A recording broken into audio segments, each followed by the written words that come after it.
नमस्कार, तुम्ही पाहताय मराठी मंडळी। कोर्टाने आरोपपत्र मिळाले का, वकील देण्यात आला का याची विचारणा वाल्मिक कराडला केली। त्यावर हो असं उत्तर वाल्मिक कराडने व इतर आरोपीने दिलं। हात जोडून कोर्टात उभ्या असलेल्या आपल्या आकाला पाहून चेले देखील हादरले, अशी काहीशी परिस्थिती असावी। काय घडलं सुनावणीत, चला जाणून घेऊया सविस्तर। मसाजो गावचे सरपंच संतोष देशमुख हत्येने संपूर्ण राज्य हादरले। या हत्या प्रकरणी आज केस, जिल्हा व सत्र न्यायालयात ही महत्त्वाची सुनावणी पार पडली। सुरक्षेच्या कारणास्तव ही पहिली सुनावणी व्हिडिओ कॉन्फरन्सिंगद्वारे पार पडली।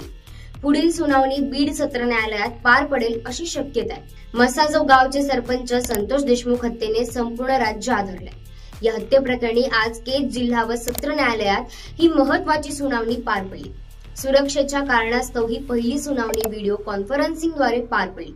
पुढील सुनावणी बीड सत्र न्यायालयात पार पडेल अशी शक्यता आहे। हत्येप्रकरणी सीआयडीचं दोषारोपपत्र दाखल झाल्यानंतरची ही महत्त्वाची पहिली सुनावणी पार पडली। सरकारी वकिलांकडून 26 तारखेपर्यंत मुदत देण्याची मागणी करण्यात आली आहे। 15 दिवसानंतर पुन्हा ही सुनावणी होणार आहे।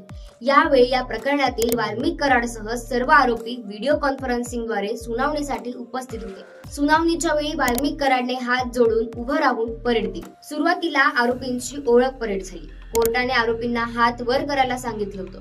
इतर आरोपींनी हात वर करून परेड दिली, परंतु वाल्मिक कराडने तसं केलं नाही। त्यांनी कोर्टाला हात जोडले।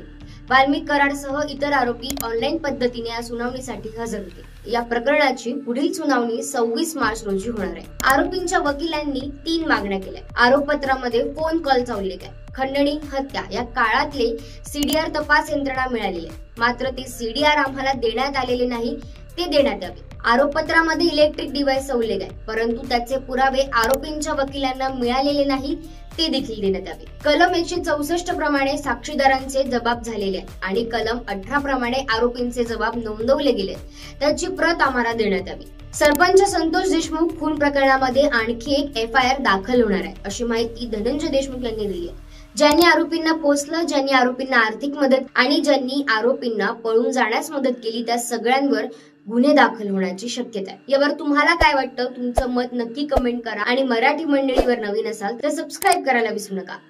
धन्यवाद।